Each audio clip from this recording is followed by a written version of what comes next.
প্রিয় দর্শক, সংবাদপত্রে বাংলাদেশ অনুষ্ঠান থেকে আমি রেজানুর রহমান আপনাদেরকে স্বাগত জানাচ্ছি। বিভিন্ন জাতীয় দৈনিকে প্রকাশিত খবরের বিশ্লেষণ নিয়ে আমাদের আজকের এই অনুষ্ঠানে অতিথি হিসেবে উপস্থিত আছেন সিনিয়র সাংবাদিক এম.এ. আজিজ। ধন্যবাদ। পত্রপত্রিকায় প্রকাশিত কয়েকটা গুরুত্বপূর্ণ শিরোনাম আপনাকে একটু পড়ে শোনাই, তারপর আলোচনায় যেতে চাই। প্রথম আলো, হাসিনা সহ 12 জনের বিরুদ্ধে রেড নোটিশ জারির চিঠি। লক্ষ্য ডিসেম্বরের নির্বাচন, রাজনৈতিক দলগুলোকে একমতে আনার চেষ্টায় বিএনপি। দৈনিক যুগান্তর, শেখ হাসিনার পরিবার সহ 11 শিল্প গ্রুপের অর্থ পাচার, উদ্ধারে আন্তর্জাতিক 4 সংস্থা। ফেসিবাদ বিরোধী সব দলকে ঐক্যবদ্ধ করার উদ্যোগ, নির্বাচন ইস্যুতে সরকারকে চাপে রাখবে বিএনপি। দৈনিক সমকাল, সরকারকে চাপে রাখার কৌশল নিচ্ছে বিএনপি, জাতীয় ইস্যুতে বিএনপি ও জামায়াত ঐক্যবদ্ধ থাকবে। শুক্রবারেও রাস্তায় পলিটেকনিকের শিক্ষার্থীরা। কালের কণ্ঠের শিরোনাম, জাতীয় ঐক্যের উদ্যোগ বিএনপির, তিতাসের 862 কোটি টাকা আটকে রেখেছে মেঘনা গ্রুপ। দৈনিক ইত্তেফাক, গুরুত্ব পাবে মূল্যস্ফীতি নিয়ন্ত্রণ, কর্মসংস্থান ও বিনিয়োগ বৃদ্ধি, আসছে বাজেট। বিদ্যমান সংবিধানের অধীনে সরকারকে বৈধ মনে করি না, ফরহাদ মজহার। বাংলাদেশ প্রতিদিন, আয়তন বাড়ছে বাংলাদেশের, সরকারের সঙ্গে সুসম্পর্ক চায় বিএনপি। মানবজমিনের শিরোনাম, টানাপোড়েনে ক্ষতিগ্রস্ত কারা, বাংলাদেশ ভারত বাণিজ্য। খবরের কাগজের শিরোনাম, সাইবার অপরাধ ঠেকাতে নতুন গাইডলাইন, কাফন মিছিল পলিটেকনিক শিক্ষার্থীদের, নির্বাচন ইস্যুতে আন্দোলনে ধীরে চলনীতি বিএনপির। আমার দেশ, প্রথম বঙ্গবন্ধু মুন্সি মেহেরুল্লাহ। বাংলাদেশকে নিরাপদ ঘোষণা করল ইইউ। আমাদের সময় বন্ধুপ্রতিম রাষ্ট্রগুলো দ্রুত নির্বাচন চায়। দেশ রূপান্তর, বিএনপি জামায়াত মতভেদ, অর্থ ব্যয় 9-6, অনিয়মে হুলস্থুল, নির্মল বায়ু, টেকসই পরিবেশ প্রকল্প। দিনকাল, বিডিআর হত্যাকাণ্ডের তথ্য চেয়ে তদন্ত কমিশনের গণবিজ্ঞপ্তি। রোহিঙ্গা প্রত্যাবর্ষণে বড় বাধা আরাকান আর্মি, পররাষ্ট্র উপদেষ্টা। সময়ের আলো শিরোনাম, ছোট দলের লক্ষ্য আসন আদায়, আওয়ামী লীগের অনুপস্থিতি কাজে লাগাতে চায় বাম দলগুলো। ইনকিলাবের শিরোনাম, ভারতের ঔদ্ধত্য, আমাদের নেতারা নীরব, ভয়াবহ সংকটের মুখে অর্থনীতি। কালবেলার শিরোনাম, নির্বাচনের দাবি বিএনপির, মাঠে জামায়াত এনসিপি। দৈনিক জনকণ্ঠ, মূল্য নিয়ন্ত্রণে অগ্রাধিকার, আসছে 7,90,000 কোটি টাকার বাজেট, রোহিঙ্গা সংকট সমাধানের পথে বড় সমস্যা আরাকান আর্মি। আপনি শিরোনাম শুনলেন। হাসিনা সহ 12 জনের বিরুদ্ধে রেড নোটিশ জারির চিঠি। ক্ষমতাচ্যুত প্রধানমন্ত্রীর পাশাপাশি রয়েছেন 9 জন মন্ত্রী, উপদেষ্টা, প্রতিমন্ত্রী, আছেন সাবেক সিটি মেয়র ও সাবেক আইজিপি। ধন্যবাদ আপনাকে। আসলে আমরা যদি অতীতের কথা খেয়াল করি, আওয়ামী লীগ সরকার কিন্তু তারেক রহমানকে আনার জন্য রেড অ্যালার্ট অনেক চেষ্টা করেছে, পারে নাই। এটাও কিন্তু এই প্রসেসে আনা খুব কঠিন। ধরেন এর ভিতরে অনেকে হয়তো অনেক দেশের নাগরিক আছে, নাগরিকত্ব নিয়েছে, হয়তো তাকে তো আনা যাবে না নাকি? তাকে আনা খুব কঠিন, জটিল। এখন ধরেন এটার ভিতরে যদি রাজনৈতিক ইস্যু যুক্ত করা হয়, তাহলে তো এটা আবার ওই দেশের কোর্ট দেখবে, অনেক জটিলতা আছে। ইচ্ছা করলে রেড অ্যালার্ট দিয়ে বাংলাদেশে কাউকে আনতে পারছে, গ্রেপ্তার করতে পারছে। এ পর্যন্ত আমাদের দেশে তো রাজনৈতিক অস্থিরতা শুরুর থেকেই আছে, চেষ্টা হয়েছে, কিন্তু রেড অ্যালার্ট এটা হলো অনেকটা বলা যায় একটা প্রসেসের অংশ হয়ে গেছে। যে রেড অ্যালার্ট, আন্তর্জাতিক রেড অ্যালার্ট আছে, পুলিশিং আছে, আপনি আবেদন করবেন, তাদের ক্রাইটেরিয়া ফুলফিল হলে সারা বিশ্বে জানায় দিবে যে অমুক লোকে এই আসামি, তাকে গ্রেপ্তার করা হোক। এখন তার দেশের আইন কি কভার করে, কি বলে, সেটার উপর নির্ভর করে। সুতরাং এটা খুব জটিল প্রক্রিয়া। আপনি এই দেশের শিরোনাম শুনছিলেন, সরকারকে চাপে রাখার কৌশল নিচ্ছে বিএনপি, জাতীয় ইস্যুতে বিএনপি ও জামায়াত ঐক্যবদ্ধ থাকবে। এনসিপির মৌলিক সংস্কার মানে ক্ষমতার ভারসাম্য, এবং এনসিপি যেটা বলেছে যে এনসিপি মনে করে বর্তমান ক্ষমতা কাঠামো এক ব্যক্তি কেন্দ্রিক, এ কারণে শেখ হাসিনা সরকার ফেসিবাদী হয়ে উঠেছিল। বিএনপির জাতীয় ঐক্যের উদ্যোগ। হ্যাঁ, দেখেন বিএনপি ডিসেম্বরের ভিতরে নির্বাচন চায়, এটার কিন্তু একটা যৌক্তিকতা আছে। ধরেন ডিসেম্বর থেকে জুন যদি হয়, জি। জুনে যদি যান, আমাদের দেশের যে আবহাওয়া, বৃষ্টি, বৃষ্টি, ঝড়, বাদল, তুফান, ঝড়, ঝঞ্ঝা। তারপরে ধরেন বন্যায় লোক মুভ করতে পারবে না, হাওড় অঞ্চলে বিশেষ করে ডুবে যেতে পারে, তারপরে আসবে ঈদ, তারপরে আসবে পরীক্ষা, অনেকগুলো সমস্যা মানে আসবে।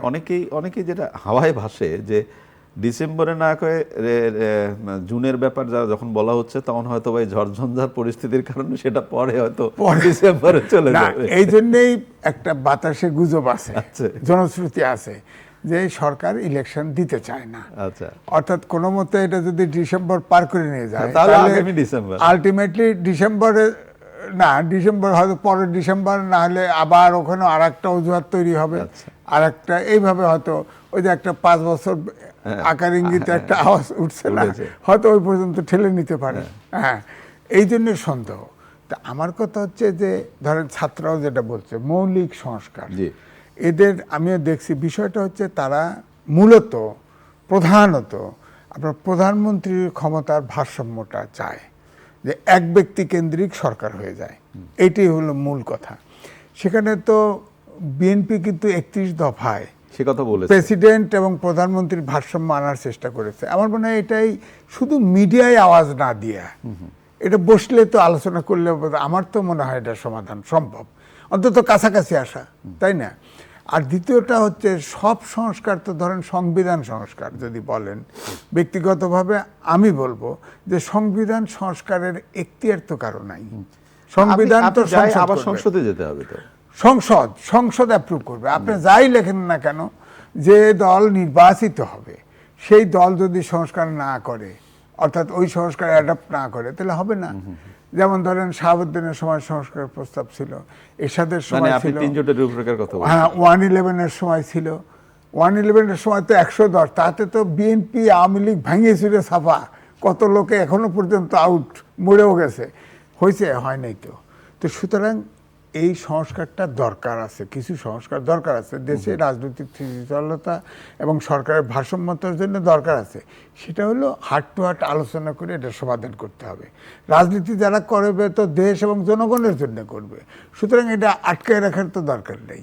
হ্যাঁ, তো এই জন্যেই বিএনপি যেটা বলতে চাচ্ছে যে ডিসেম্বর বা জানুয়ারি বড় জোর, হয়তো ফেব্রুয়ারি পর্যন্ত টানে টুনে তাহলে তো জামাতের সাথে মিলে গেল যে ঈদের আগে, আগামী রমজানের আগে জামাত চাচ্ছে। কিন্তু ওই বিএনপির জামাতের আমির জি। এবং নায়েবে আমির লন্ডনে বৈঠক করছে, দেখা করছে। ওনারা বলছে যে অসুস্থ মানুষ দেখতে গেছে। এটা আমার কাছে কিন্তু আমি কনফিডেন্সে নিতে পারি না এই কথা, কারণ রাজনৈতিক নেতারা বসবে, রাজনীতির আলোচনা হবে না, এটা আমার কিন্তু বিশ্বাস হয় নাই।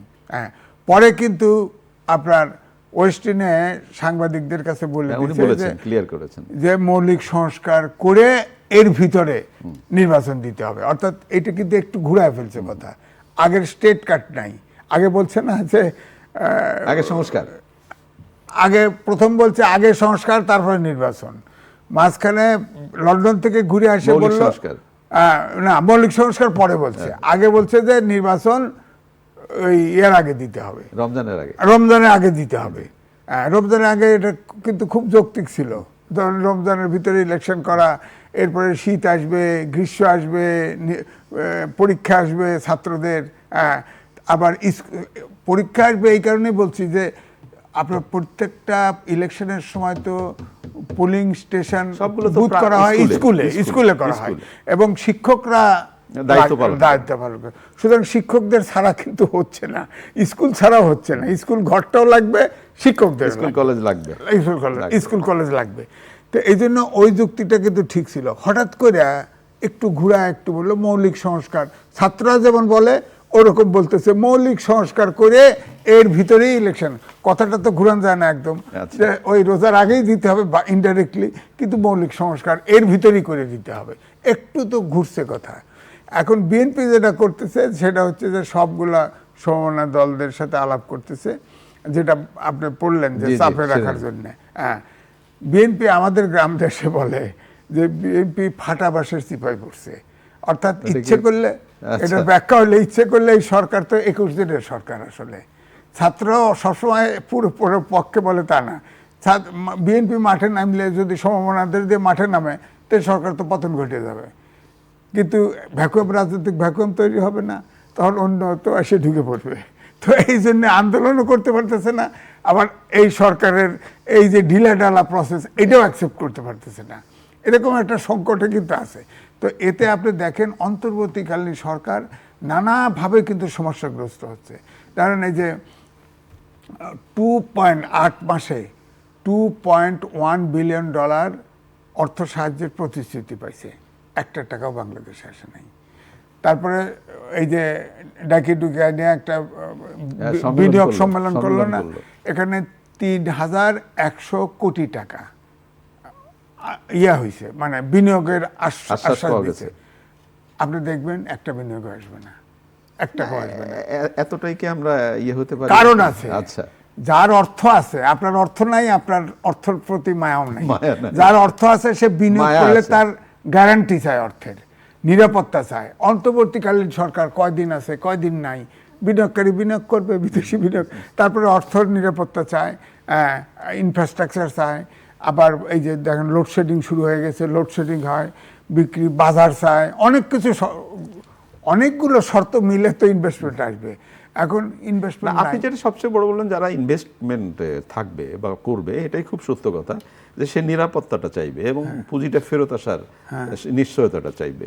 সেই জায়গাটা যদি তৈরি না হয় তাহলে তো করবে না। এখন আমি ইনভেস্ট করতে আসবো, আপনার চাঁদা দেওয়া লাগবে, তো চাঁদা দিতে হবে, তো ওই কালচারটা চাই না। এটা তো সংস্কৃতি। এই জন্যই সবচেয়ে বড় কথা হলো অন্তর্বর্তীকালীন সরকার, তার মানে এই সরকারের স্থায়িত্ব নাই। দুই, রাজনৈতিক অন্তর্বর্তীকালীন সরকার আছে বলেই এখন দেশের রাজনৈতিক অস্থিরতা চলছে। এর ভিতরে তো কেউ বিনিয়োগ করতে আসবে না। আর বিনিয়োগ না করে দেখেন কোনো একটা ডাইরেক্ট ইনভেস্টমেন্ট নেই। আমেরিকা হচ্ছে আমাদের দেশের ডাইরেক্ট ইনভেস্টমেন্টে কিন্তু 1 নম্বর, ফার্দার কোনো ইনভেস্টমেন্ট নেই, কোনো দেশের ইনভেস্টমেন্ট নেই, ব্যবসা নাই, স্থবির। অর্থাৎ অর্থনীতির চাকা কিন্তু ঘুরতেছে না। এখন বাঁচার ব্যবস্থা কিন্তু আগায় চলছে। IMF এর লোন 3rd চুক্তি রিলিজ করে নাই, বলা হচ্ছে করবে অবস্থা, করবে অবস্থা। কতগুলো চুক্তি দিছে, চুক্তি কিন্তু ইমপ্লিমেন্ট হচ্ছে কয় না। আপনার বিদ্যুতের দাম, গ্যাসের দাম বাড়ায় দিছে না, হ্যাঁ, সব ভর্তুকি তুলে দিচ্ছে। হ্যাঁ, সয়াবিন তেলের যে আগে কর ভর্তুকি দিত, এটা তুলে দিচ্ছে, দাম বাড়তেছে, পেঁয়াজ বেড়ে গেছে, পেঁয়াজ, অলমোস্ট সব জিনিসের দাম বাড়া শুরু হয়ে গেছে। কারণ এখন ভেজিটেবলের মৌসুম নাই, ভেজিটেবলের দাম বাড়া শুরু হয়ে গেছে। তো এই জন্যই বলছি যে রাজনৈতিক স্থিতিশীলতা লাগবে, তাছাড়া এটা খুবই জরুরি। আমরা এই শহরে এই আলোচনাটি করেছিলাম এর আগে। এই শহরে ধরেন কোনো এক জায়গায় 15-20 জন মানুষও যদি রাস্তায় দাঁড়িয়ে যায়, তাহলে শহরটা পুরোটা একটা কলাপস হয়ে যায়, বন্ধ হয়ে যায়। তো সেই জায়গা থেকে মানে ছুটির দিনে মানুষ বেড়াতে যাবে, একটা স্বস্তির জায়গা করবে। তো ছুটির দিনেও আমাদের শিক্ষার্থীরা, পলিটেকনিক শিক্ষার্থীরা গতকাল বিক্ষোভ মিছিল করলেন এবং শহরে আবারও সেই যানজটের তৈরি হলো। এখন দাবি আদায় করার জন্য যৌক্তিক যে পন্থাগুলো, সেই পন্থাগুলোতে নিয়ে তো মতবিরোধ থাকার কথা না, কিন্তু এই পরিবেশেও আপনি কি মানুষকে জিম্মি করে দাবি আদায় করবেন, নাকি কি, মানে কি প্রক্রিয়াটা কি? প্রসঙ্গ ছাত্ররা আন্দোলন করছে, এখানে একটা ছাত্রদের মনোজগতের একটা পরিবর্তন ঘটছে। আপনি দেখেন না, দক্ষিণ অঞ্চলে এক বিশ্ববিদ্যালয়ে ভিসিকে বার করে আসা যাবে না, আবার গেট ভেঙে ঢুকছে। হ্যাঁ, তো সুতরাং এই যে আন্দোলন, ছাত্ররা তিতুমির কলেজ বিশ্ববিদ্যালয় চায়, বুঝছেন না? হ্যাঁ, তো এই জন্য ছাত্রদের সব জিনিসে একটা অসহনীয় ভাব, মানে বল প্রয়োগের ভাব, এটা কিন্তু তৈরি হয়ে গেছে। কিন্তু সেই ক্ষেত্রে কি আমি একটু ছোট্ট করে আপনাকে একটু জিজ্ঞেস করি, তাদের যে দাবি দেওয়াটা আছে, বিশেষ করে পলিটেকনিকের যে দাবি দেওয়াটা, সেই দাবি দেওয়ার সংশ্লিষ্ট কর্তৃপক্ষ কি তাদের সাথে একবার বসবারও, একটু সে উচ্চ পর্যায়ে বসবারও চেষ্টা করতে পারে? ধরেন আমরা দৃশ্যমান দেখছি না যে বসতেছে, এটা তো ওই তাদের ওই পলিটেকনিক কর্তৃপক্ষ বসবে না, এটা সরকার বসবে, পলিসিটা সরকার দিবে। সরকারের থেকে তো আমরা এখনো বসা দেখি নাই। তো ছাত্ররা তো আপনার পার্টিও করছে, ওই ছাত্ররাও তো আন্দোলনে হয়তো ছিল, তো ও তাদের সাথে তো বসতে পারে, তোমরা নিয়ন্ত্রণ এটা করো। কিন্তু খুব যৌক্তিক যে ওই দলও তো তাদেরকে হেল্প করতে পারে। হ্যাঁ, করতে পারে, তাদের সাথে কথা বলতে পারে, এটা চেক করো, যেটা জেনুইন হয় সেটা অ্যাকসেপ্ট করুক, যেটা জেনুইন না, এমনি ধরেন অন্তর্বর্তীকালীন সরকার, এটার তো ডালপালাও নাই, ধরেন রাজনৈতিক দলও নাই, কিছু নাই যে আছে, তো তাহলে তো তারা তো যৌক্তিক দাবির এটা প্রয়োজন একটা সেল করে ফেলা, কিছু হইলেই কাশি দিলেই আন্দোলন নামে। কাশি দিলেই। সুতরাং একটা নেগোসিয়েশন সেল করুক, করে যেটা যৌক্তিক মানুক, যেটা মানবে না, কারণ এটা তো অর্থের ব্যাপারও আছে। এই অন্তর্বর্তীকালীন সরকার না, আপনি কিন্তু খুব গুরুত্বপূর্ণ একটা কথা বলেছেন। এই ছাত্রদের দলের পক্ষ থেকে কিন্তু এদের দাবি দেওয়া নিয়ে কোনো কথা শোনা কথা যায় নাই, না। কথা বলছে, এটি বলে তো নাই। শিক্ষার্থীদের, হ্যাঁ, শিক্ষার্থীদের দাবি, শিক্ষার্থীদের রাজনৈতিক দল আছে, তো তারা এটা দেখুক না, শিক্ষার্থীরা নিজেদেরকেই তো নিয়ন্ত্রণ করতে পারতেছে না। সম্পর্ক পুনরুজ্জীবনের প্রথম ধাপ ঢাকার বৈঠক। আপনার পাকিস্তানের পররাষ্ট্র সচিব, বাংলাদেশের পররাষ্ট্র সচিবের বৈঠকের শিরোনাম হয়েছে সম্পর্ক পুনরুজ্জীবনের প্রথম ধাপ ঢাকার বৈঠক। হ্যাঁ, বৈঠক। পাকিস্তানও চায়, বাংলাদেশে কিন্তু পাকিস্তানের সাথে ডিপ্লোম্যাটিক সম্পর্ক বরাবরই ছিল। হ্যাঁ, তো এখন যেটা হয়েছে, যে আলোচনাটা হয়েছে, 15 বছর ছিল না, 15 বছর ডিপ্লোম্যাটিক সম্পর্ক ছিল, হ্যাঁ, কিন্তু আলোচনা ব্যবসা ছিল। বাণিজ্য ছিল না, কোনো সম্পর্ক ছিল না, তাই না? আমরা আওয়াজ মারছি যে আমাদের কম্পেনসেশন দেখ, এখানে বিহারিরা নিয়ে যাক, ইত্যাদি ইত্যাদি, ঘূর্ণিঝড়ে যে টাকা ছিল সে টাকা টাকা ফেরত দিক, ইত্যাদি ইত্যাদি। এখনো কিন্তু সেই দাবিগুলো উঠছে, কিন্তু পাকিস্তানের মিডিয়া কিন্তু এটা বলে নাই, ওখানে যা ব্রিফিং এ কিন্তু পাকিস্তানেরা বলে নাই, কিন্তু বাংলাদেশের মিডিয়ায় আসছে দুই রকম কথা হইতে হয়েছে, তাই না? হ্যাঁ, দুই রকম হয়েছে। ওখানে পাকিস্তানে যে এই যে আমরা যে বাংলাদেশের পক্ষ থেকে এই যে যুদ্ধের পর কম্পেনসেশনগুলি চাইছে, ওই আলোচনা নেই, ওই আলোচনা ওটা আসে নাই, যে আমাদের সম্পর্ক উন্নয়ন করব। বাহ। সম্পর্ক উন্নয়ন তো ভারতের সাথে যেহেতু টানাপোড়েন হচ্ছে, পাকিস্তান এগিয়ে আসছে, সম্পর্ক হবে, কিন্তু আমাদের দেনা পাওনা তো তাদের শোধ করতে হবে। তারপর স্বাধীনতা যুদ্ধে গণহত্যা করছে, তার জন্য তো মাপ চাইলে তো হবে না, তারা তো দায়িত্ব নিয়ে বিচার করতে হবে। অনেক অনেক ধন্যবাদ আপনাকে। প্রিয় দর্শক, আমরা শেষে যে আলোচনাটি করলাম খুবই গুরুত্বপূর্ণ আলোচনা। সৎ প্রতিবেশী, প্রতিবেশীর সঙ্গে সদ্ভাব সবই দরকার, কিন্তু কিছু মীমাংসিত বিষয়, অহিংসা বিষয়ে মীমাংসিত হওয়া খুবই জরুরি। ভালো থাকবেন। আগামীকাল নিশ্চয়ই সময় আবার কথা হবে। খোদা হাফেজ।